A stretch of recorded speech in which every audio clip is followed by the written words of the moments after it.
প্রিয় ভাই ও বোনেরা, আমি খুব সংক্ষিপ্তভাবে দুইটি বিষয়ের উপর আপনাদের দৃষ্টি আকর্ষণ করব। একটি হলো,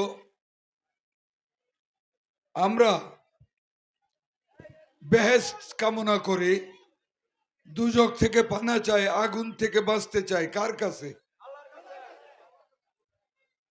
আমরা একটা সহজ দুয়ার সবাই জানি না, রব্বানা আতিনা ফিদ দুনিয়া হাসানাতাও ওয়া ফিল আখিরাতি হাসানাতাও ওয়া কিনা আযাবান নার।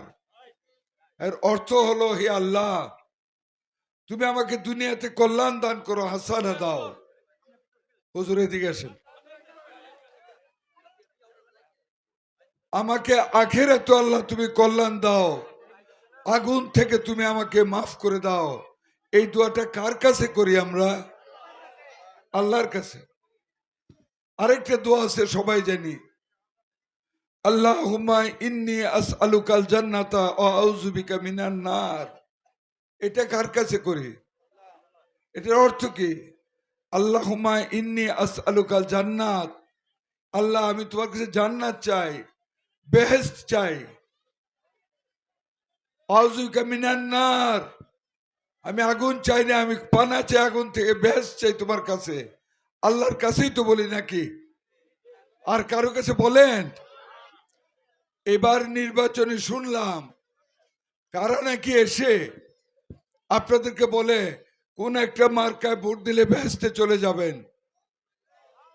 তাইলে এই দুইটা দোয়া থেকে এখন আল্লাহর নাম বাদ দিয়ে ওই পার্টির নাম লাগাই দিব? লাগাবো না, আল্লাহর কাছে যাবো, বেহেশত আর দুজক।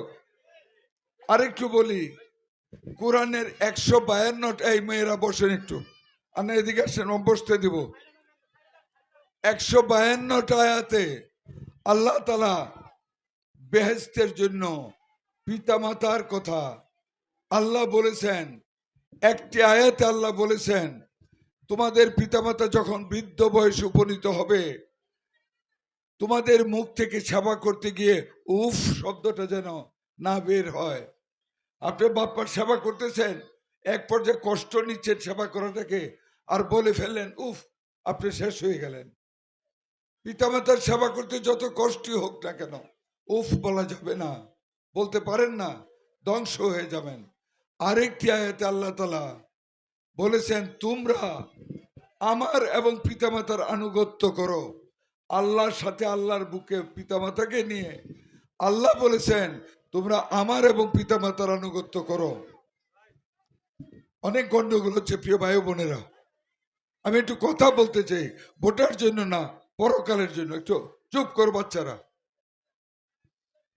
এই কোরআনের এই দুইটা আয়াত এবং আরো 152টা আয়াতের অর্থকে আরো নিশ্চিত করার লক্ষ্যে আল্লাহ তাআলা ওনার নবী সম্বন্ধে একটা সার্টিফিকেট দিয়েছেন পবিত্র কোরআনে।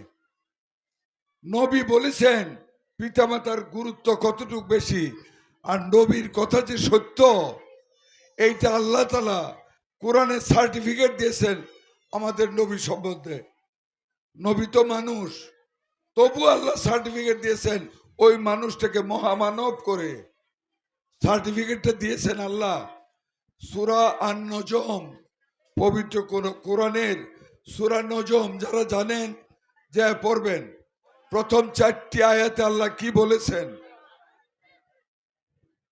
বিসমিল্লাহির রহমানির রহিম, ওয়ান নাজবি ইজা হাওয়া।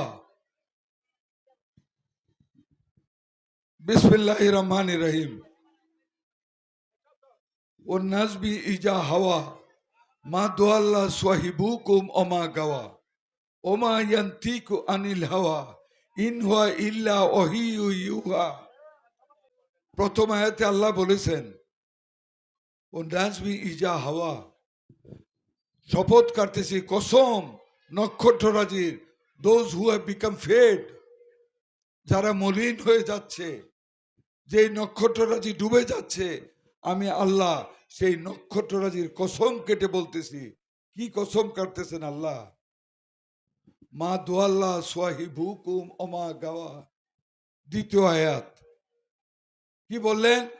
তোমাদের সঙ্গী, সঙ্গীটাকে মোহাম্মদ সাল্লাল্লাহু আলাইহি সাল্লাম, তোমাদের সঙ্গী পথভ্রান্ত না, সে বিভ্রান্ত না, সে ভুল পথে আসেনি, সে পাগল না। আমাদের নবী সম্বন্ধে আল্লাহ সার্টিফিকেট দিয়েছেন। তারপর তৃতীয় আয়াতে আরো কি বললেন? ওমা ইয়ান্তিকু আনিল হাওয়া, সে যা বলে এগুলি তার মুখের কথা না, সে বানিয়ে বলে না, সে তার মন গড়া কথা বলে না, তাকে আমি যা শিখাই তাই সে বলে। কিভাবে শিখান? ইনহুয়া ইল্লা ওহিয়ু ইউহা, আমি ওহির মাধ্যমে তোমাদের সঙ্গীকে কথা ঢুকিয়ে দেই ভিতরে, সে তার কলেব থেকে এই কথাগুলি তোমাদেরকে বলে। বিশ্বাস হয় আল্লাহর কথা? আপনাদের আল্লাহর কথা বিশ্বাস হয়েছে? আল্লাহ কি শিখিয়েছেন নবীকে? আমাদের নবী মুহাম্মদ সাল্লাল্লাহু আলাইহি সাল্লাম একদিন জুম্মার নামাজ আদায় করতেছিলেন। এমন সময় জিব্রাইল আলাইহিস সালাম আসলেন। জিব্রাইলই তো ওহী নিয়ে আসতেন। এসে সালাম দিলেন, বলেন ইয়া রাসূল আল্লাহ, আল্লাহর কাছ থেকে 3টা ফরমান নিয়ে এসেছি আপনার কাছে। রাসূল আল্লাহর সম্মতি দিলেন। প্রথম ফরমানটা দিলেন জিব্রাইল আলাইহিস সালাম, যেই ব্যক্তি তার জীবদ্দশায় রমজানের মাস পাইয়া তার জীবনের সকল গুনাহগাতা মাফ করাইতে পারে নাই, তার ধ্বংস হোক। আল্লাহর নবী বললেন আমিন। বুঝতে পারলেন? রোজার মাস আসতেছে, নবীজি রোজার মাস আসার আগে সারা দিন রাত আল্লাহর কাছে ইবাদত করতেন। শাবান মাসে, রজব মাসে বেশি বেশি দোয়া করতেন, আল্লাহ আমাকে হায়াত দাও, সুস্থ রাখো, রোজার মাসে প্রত্যেকটা রোজা করে তোমার কাছ থেকে আমার গুনাহ মাফ করানোর তৌফিক আমাকে দান করো। আপনারা রোজা আসার আগে দোয়া করেন যাতে আল্লাহ রোজার মাসটা আপনাদেরকে পান। আমার বিষয় পরেরটা, দ্বিতীয়বার জিব্রাইল আলাইহিস সালাম আমাদের নবীকে বললেন, যেই ব্যক্তি তার জীবদ্দশায়, খেয়াল করবেন, যেই ব্যক্তি তার জীবদ্দশায় পিতা মাতাকে জীবিত পাইয়া বেহেশত অর্জন করতে পারে নাই, তার ধ্বংস হোক। নবী বললেন আবিন। বলেন সুবহানাল্লাহ, বলেন না কেন? মৌলভী সাহেবরা বললে বলেন, আমারটা মনে হয় না। আমি তো কোরআন হাদিসই বলতেছি। বাবা মাকে জীবিত পাইয়া যেই সন্তান সেবা শুশ্রূষার মাধ্যমে পিতামাতার অন্তর থেকে ভালো দোয়া নিতে পারে নাই, পিতামাকে দুটো হাত আল্লাহর কাছে সন্তানের জন্য তোলার ব্যবস্থা করতে পারেন নাই, সেই সন্তানের কি হবে? ধ্বংস হোক। নবীজি বললেন আমিন। তারপর এটা বলছেন সাল্লাল্লাহু আলাইহি সাল্লাম আওয়াজ শুনে, রাসূলুল্লাহ আওয়াজ শুনে সাল্লাল্লাহু আলাইহি সাল্লাম না বললেও ধ্বংস হবে। বোনেরা, ভাইয়েরা, আল্লাহ তাআলার পবিত্র কোরআনের 2টি আয়াতের ব্যাখ্যা বললাম পিতামাতা সম্বন্ধে, আরো 150টা আয়াত আছে পিতামাতা সম্বন্ধে। আর আমার নবীর হাদিস বললাম একটা, আরেকটা হাদিস বলবো। আমার নবী যখন যুদ্ধ করতেন দ্বীনের জন্য কাফেরদের সাথে, ইহুদি নাসারাদের সাথে, উনি যুবকদেরকে যুদ্ধে যাওয়ার জন্য ডাকতেন। একদিন এক যুবক আসলো, আইসা বলল ইয়া রাসূল আল্লাহ, আমি জিহাদে যেতে চাই। জিহাদ মানে শহীদ হওয়া। শহীদের রক্ত কোনোদিন দুজকে যায় না, শহীদের রক্ত বেহেশতে যাবে, সওয়াল জবাব হবে না। শহীদি দরজা অনেক মূল্যবান দরজা। যুবক এসে বলল ইয়া রাসূল আল্লাহ, আমি জিহাদে যেতে চাই। আমার নবী মাথা তুলে বললেন, হে যুবক, তোমার পিতা মাতা কি জীবিত আছে?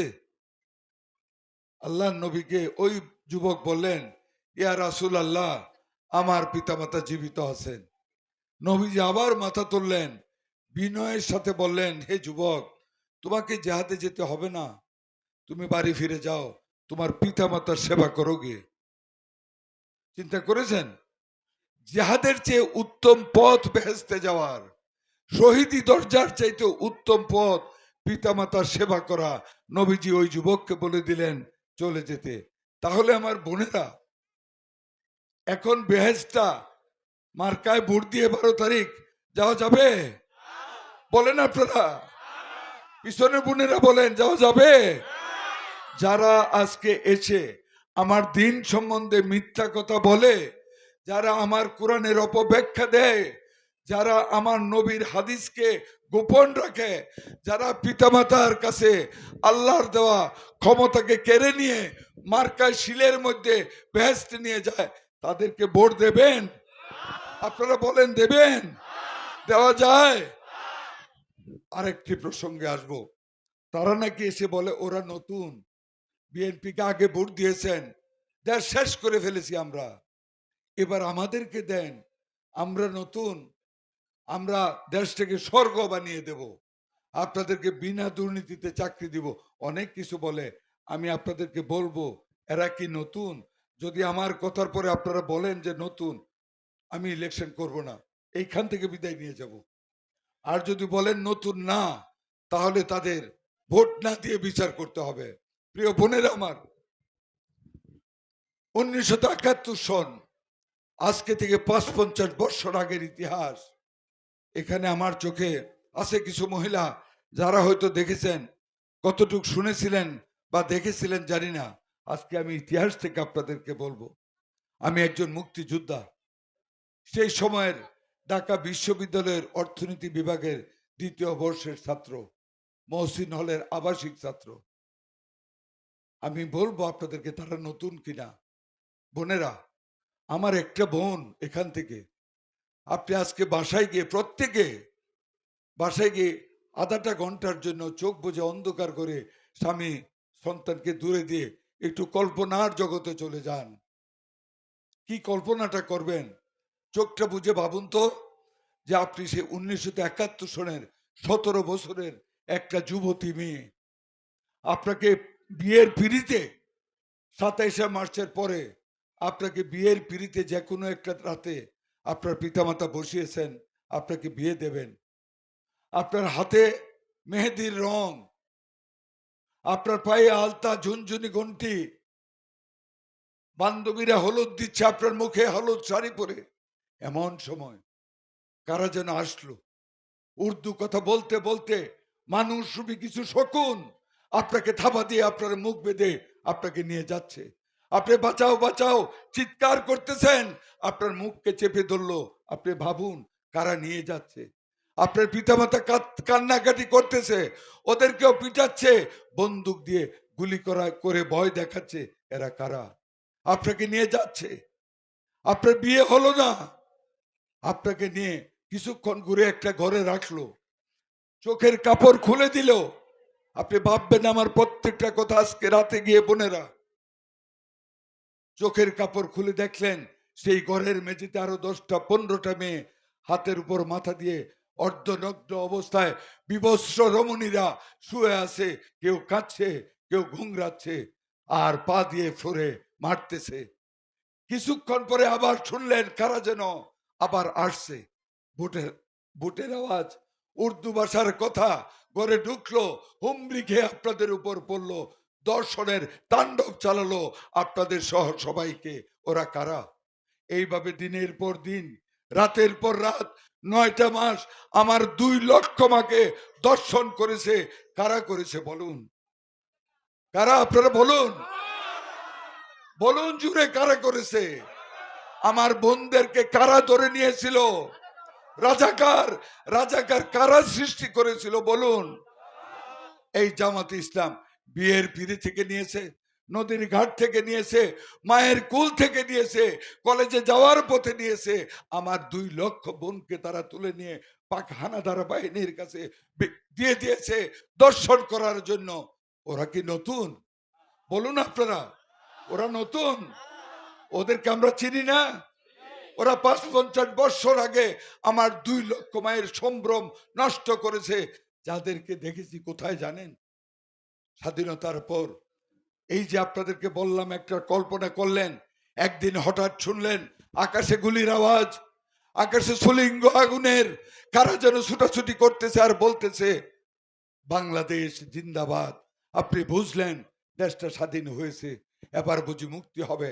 আবার কিছু লোক আপনাদের কাছে আসতেছে, আপনি সেই যেখানে দর্শিতা হয়েছেন সেই ঘরে কিছু লোক ঢুকলো, কিন্তু ওরা সেই হানাদার বাহিনী নয়, ওরা মুক্তিযোদ্ধা।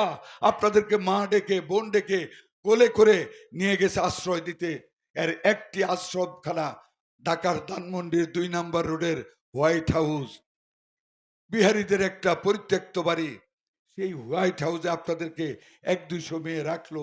আমি দেখলাম হল থেকে 2টা রুটি পেতাম, একটা রুটি নিয়ে সেই বোনগুলির জন্য আমরা অনেক ছাত্ররা ছুটে যেতাম, একটা রুটি খেতাম, একটা রুটি দিতাম। সেই রুটি নেওয়ার যে কাহিনী আজকেও বললে আমার বুক ফেটে যায়, মাথাটা ঘুরে। হাতটা বাড়িয়ে দিত, কারো কোলে 1 মাসের সন্তান, কেউ অন্তঃসত্ত্বা অবৈধ সন্তানকে কোলে নিয়ে মা হাত বাড়িয়ে দিচ্ছে খাবারের জন্য। সন্তান তো মা ফেলতে পারে না, শরীরে গন্ধ, শরীরের চামড়ার উপরে ময়লার আবরণ দেখা যায়। 9টা মাসে ওদের খাওয়া নাই, ওদের ঘুম নাই, ওদের শারীরিক নির্যাতন, ওরা ধর্ষিতা, ওদের কোনো মানুষ তাদেরকে মমতা দেখায়নি, হিংস্রতা দেখিয়েছে। কারা নিয়েছিল ওনাকে? কে নিয়েছিল বলুন? ওরা কি নতুন? ওদেরকে আমরা দেখেছি ৫-৫০ বছর আগের সেই রুদ্র মূর্তি আমার মায়েদের উপর। আমি সাখাওয়াত হোসেন বকুল একজন মুক্তিযোদ্ধা, সে ৭১ সনে আমার মতো ৩০ লক্ষ যুবককে তারা হত্যা করিয়েছে রাজাকারদের দিয়ে। ওরা কি নতুন বলুন আপনারা? ওরা নতুন না। রক্ষা করেছিল কারা? সেই বোনদের, মুক্তিযোদ্ধারা। আজকে তারা নতুন বলে আপনাদের কাছে ভোটের জন্য আসে। প্রিয় বোনেরা আমার, ওদেরকে ভোট দেবেন বলুন আপনারা? ভোট দেওয়া যায়? ওরা বাংলার স্বাধীনতার শত্রু। আজকে যদি এই দেশটাকে আমরা স্বাধীন না করতাম, আপনাদের সন্তান প্রধান বিচারপতি হতে পারতো না, আপনার সন্তান পুলিশের আইজিপি হতে পারতো না, আমাদের সন্তানেরা সেনাবাহিনীর প্রধান হতে পারতো না, আমাদের কয়েক ডজন সচিব হতে পারতো না, সারা পৃথিবী জুড়ে আমাদের বাঙালি সন্তান অ্যাম্বাসাডার হতে পারতো না, এতগুলি শিক্ষা প্রতিষ্ঠান হতে পারতো না। আমি দেখেছি পাকিস্তানের মারি, দেখেছি ইসলামাবাদের গ্রাম, রাস্তা ফাঁকা নেই, মহিলাদের কাছে যাওয়া যায় না, দুর্গন্ধ, আর্থিকভাবে ওরা খারাপ, ব্যর্থ রাষ্ট্র, আর আমরা অনেক উন্নত। তার ফসল কিসের জন্য? আমরা স্বাধীন। এই স্বাধীনতা শত্রু এই পার্টিটি যারা বলে নতুন, ওদেরকে তো ৫-৫০ বছর আগে আমরা চিনে ফেলেছি না? আজকে কি আর চিনতে হবে? শুধু ৭১ না, 1947 সনে কায়েদে আজম মোহাম্মদ আলী জিন্না, শেরে বাংলা একে ফজলুল হক, হুসেন শহীদ সরোয়ার্দী, আহমদ আলী, মোহাম্মদ আলী বগুড়ার, আমাদের শরীয়তপুরের হাজী শরীয়তুল্লাহরা যখন পাকিস্তানের স্বাধীনতার জন্য মুসলমান এবং দলিত হিন্দুদের জন্য একটা পৃথক রাষ্ট্র করতে চেয়েছিল, এই তখন ওই মৌলানা মওদুদী, বিহারী মওদুদীর নেতৃত্বে এই যেই দলটি এখন নিজেদেরকে নতুন বলে, এরা তখনও পাকিস্তানেরও বিরোধিতা করেছিল।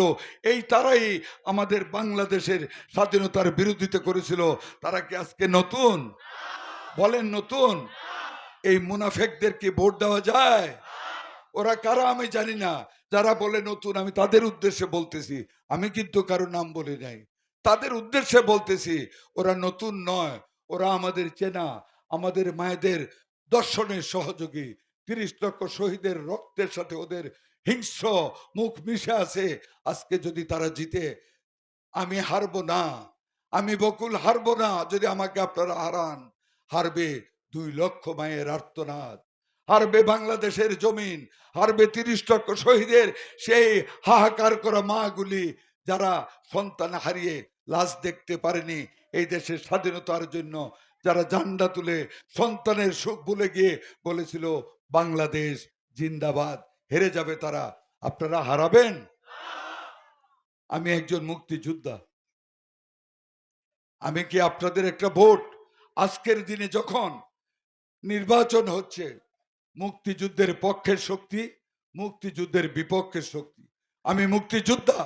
মুক্তিযুদ্ধের চেতনাকে সমুন্নত রেখে প্রতিহিংসার রাজনীতিকে বিসর্জন দিয়ে আমাদের নেত্রী বেগম খালেদা জিয়া 7ই আগস্টে বলে গিয়েছেন, বাংলাদেশকে সমন্বয় করে প্রতিহিংসার ঊর্ধ্বে উঠে ভ্রাতৃত্বের বন্ধনে সমৃদ্ধ নতুন বাংলাদেশ গড়তে হবে। আমি আমার নেতা জনাব তারেক রহমান 17 বছর পর লন্ডন থেকে ফিরে এসে ঢাকার 300 ফিটে কি বক্তব্য রেখেছেন? নবী এবং রাসূলের আদর্শকে অনুসরণ করে নতুন বাংলাদেশ গড়ার প্রত্যয়ের কথা বলেছেন। উনি বলেছেন, I have a plan for the people, I have a plan for the country. আমার দেশের জন্য পরিকল্পনা আছে, আমার মানুষের জন্য পরিকল্পনা আছে। সেই পরিকল্পনা একটি প্রতিহিংসাহীন একটি প্রতিহিংসার ঊর্ধ্বে উঠে একটি নতুন বাংলাদেশ গড়ে তোলা, মুক্তিযুদ্ধের চেতনা, 24শে জুলাই ছাত্র জনতার বৈষম্য বিরোধী আন্দোলনের চেতনাকে বুকে ধারণ করে সকল মতের মানুষকে আমার বুকে ধারণ করে আমি নতুন বেলাব মনোহরদী প্রতিষ্ঠা করার ওয়াদা করে গেলাম আপনাদের কাছে। প্রিয় বোনেরা, প্রিয় ভাইয়েরা, আমার মুক্তিযোদ্ধা হিসেবে আজকে আপনাদের কাছে আমি এই 12 তারিখে নির্বাচন, একজন মুক্তিযোদ্ধা হিসাবে আমি আপনাদের কাছে একটি ভোট চাই। আমি কি একটা ভোট পাবো? হাত তুলে বলেন, আপনারা হাত তুলে বলেন, আপনারা কি আমাকে ভোট দেবেন? আলহামদুলিল্লাহ, আল্লাহ যেন আপনাদের হাতকে কবুল করে নেন।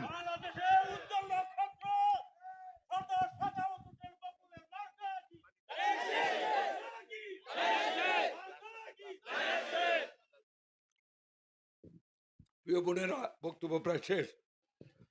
আমাদের নেতা জনাব তারেক রহমান একটি পরিসংখ্যানে এসেছে, আমাদের দেশে 2 জন বিবাহিত স্ত্রীর 1 জন নির্যাতিত স্বামী কর্তৃক, শতকরা 54 জন মহিলা নির্যাতিত। অনেক গবেষণায় দেখা গিয়েছে অর্থের দৈন্যতা, অভাব সংসারে অশান্তির মূল। একটা কথা আছে, অর্থ না থাকলে প্রেম জানালা দিয়া পলায়। পেটে ভাত থাকতে হবে, তাহলে শান্তি আসে। আমাদের মহিলাদের আয় নেই। আমাদের নেতা জনাব তারেক রহমান, বিএনপির চেয়ারপারসন, আমাদের নেত্রী মরহুমা খালেদা জিয়া নারীদের উন্নয়নে বয়স্ক ভাতা, বিধবা ভাতা, মেয়েদের লেখাপড়া, ইন্টারমিডিয়েট পর্যন্ত ফ্রি, উপবৃত্তি সবকিছু করে গিয়েছিলেন। এটাকে আরো বাস্তবমুখী করার লক্ষ্যে আমাদের নেতা জনাব তারেক রহমান ক্ষমতায় গিয়েই একটা প্রকল্প গ্রহণ করবেন। একটা আইডি কার্ডের কপি আপনাদেরকে দেখাচ্ছি আমার বোনেরা। এখানে একটা মেয়ের ছবি আছে। প্রতি পরিবারে যেই মহিলাটার অপেক্ষাকৃত বয়স বেশি, প্রতি পরিবারে একজন মহিলাকে আমার নেতা তারেক রহমান সাহেব যেদিন প্রধানমন্ত্রী হবেন, প্রকল্প নিয়ে প্রতি পরিবারের একটি মহিলাকে এই কার্ডটা দেওয়া হবে। এটার নাম ফ্যামিলি কার্ড। আপনার ছবি থাকবে, আইডি কার্ডের নাম্বার থাকবে। এই কার্ডের বিপরীতে ব্যাংকে আপনার অ্যাকাউন্ট থাকবে।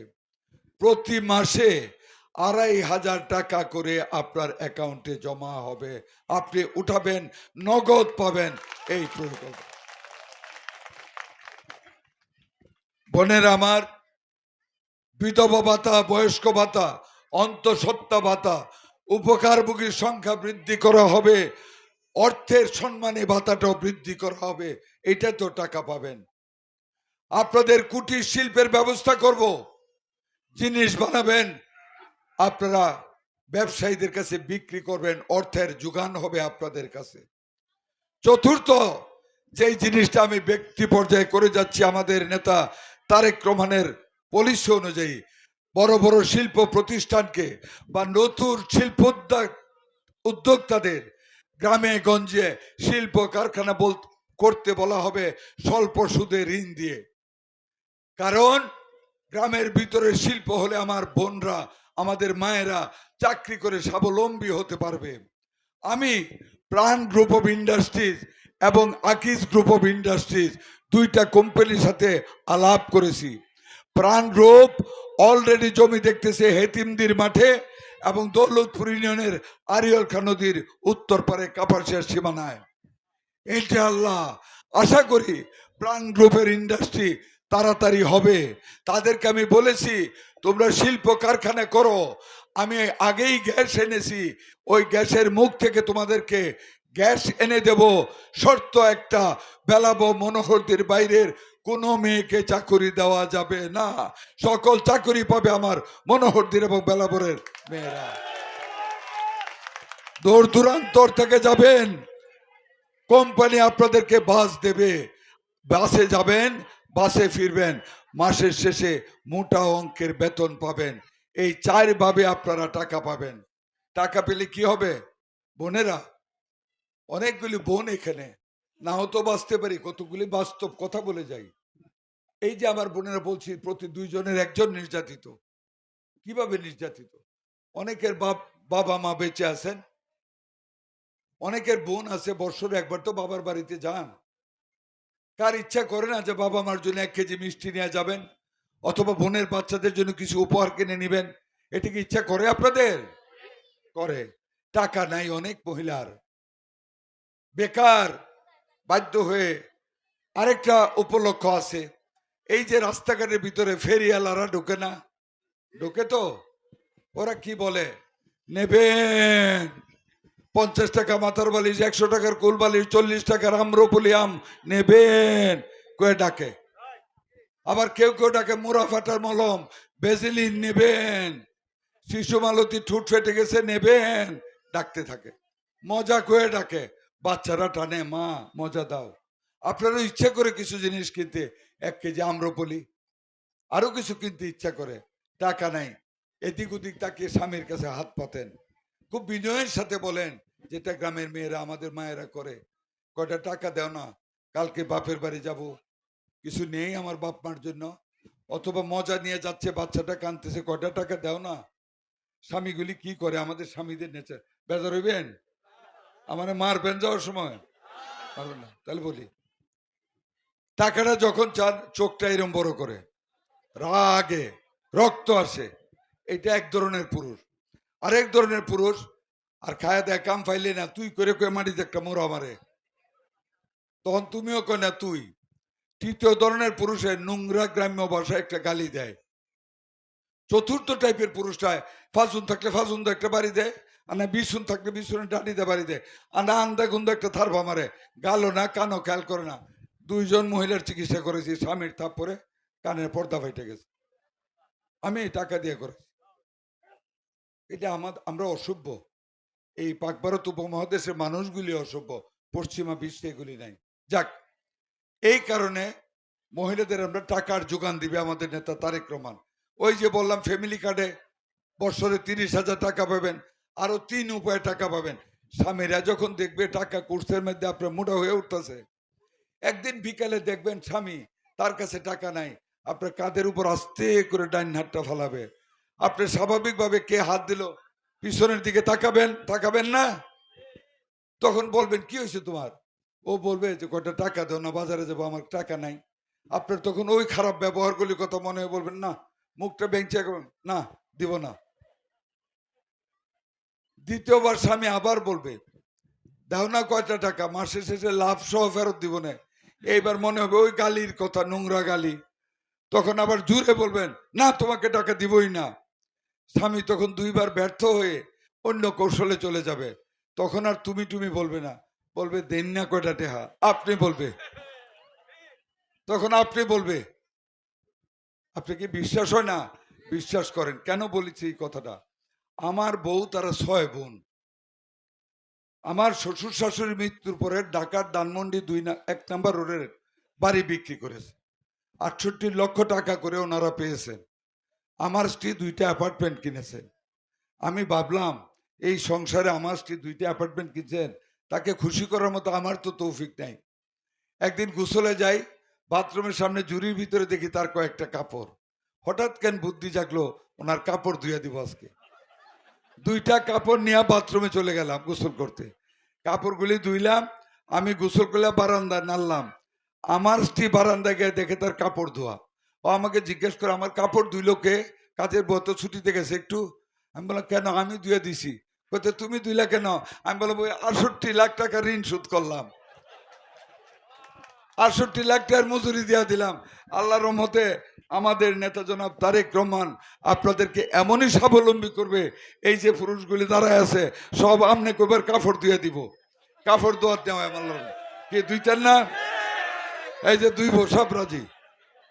বোনেরা আমার, বাস্তবতা বললাম, হাসি ঠাট্টা করলাম, সর্বশেষ কথা শুধু আপনাদেরকে না, এই যে কার্ডটা দেখালাম ভাইয়েরা, আপনাদেরকে দেওয়া হবে, নাম হবে ফার্মার্স কার্ড, কৃষকদের কার্ড।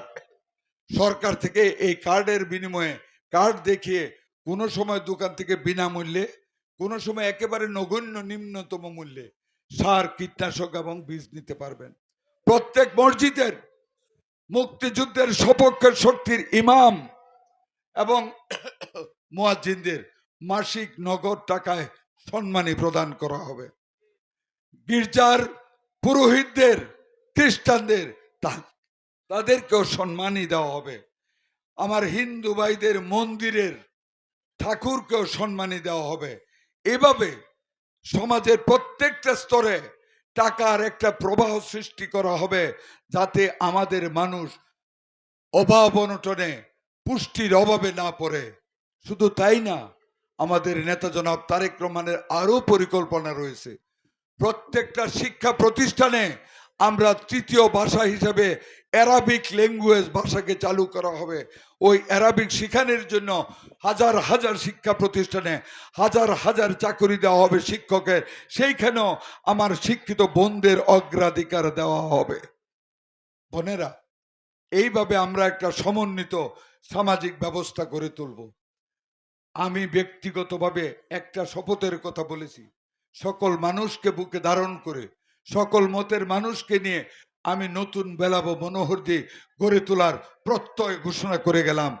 আর ঘোষণা করতেছি, এই সমাজে যারা নেশাখোর, যারা মদ্যপান করে, যারা মেয়েদেরকে উত্ত্যক্ত করে, তাদের বিরুদ্ধে জিহাদ ঘোষণা করব। আল্লাহ যদি আমাকে এমপি বানান, আপনারা সহযোগিতা করবেন। হয়তো আমি থাকবো, নতুবা নেশা এবং মদ আসক্তিরা থাকবে, কিন্তু বোনেরা এত সহজ হবে না। আপনাদের সাহায্য করতে হবে। আপনারা দুইটা অপরাধ করেন। কি অপরাধ? আপনারা নিজেদের অপ্রাপ্ত বয়স্ক সন্তানগুলিকে সন্ধ্যার পরে বাইরে রাখেন।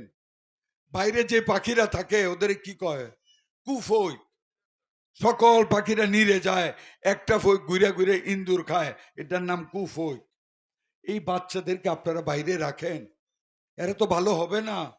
আমার মা কোনো দিন আমাদেরকে বাইরে রাখতে দেয় নাই, সন্ধ্যার পরে কারোর সাথে ঘুমাতে দেয় নাই একলা। আপনারা কেন রাখবেন? এই সন্তান ভালো হবে আশা করবেন কেন? শিক্ষা ধর্ম দেখ দেহা কর্ম। বাইরে যখন জোরে ঝুপে জঙ্গলে ঘুরবে, রাতের আধারে নদীর পারে ঘুরবে, অথবা আপনার বাড়ির ডুবাটার পাশে বসবে, সে তো ভালো কিছু দেখবে না। দেখবে ভালো? আপনারা মা ওকে আদর করেন, বাড়িতে এনে বুকে রেখে তাকে হাত পা ধোয়ে খাইতে দেন, পড়াতে বসান। আর 2 নাম্বার, অনেক আদর করেন, একটা মোবাইল দিয়া দেন। যে ইহুদিরা মোবাইলে কি সব জিনিস ঢুকিয়েছে।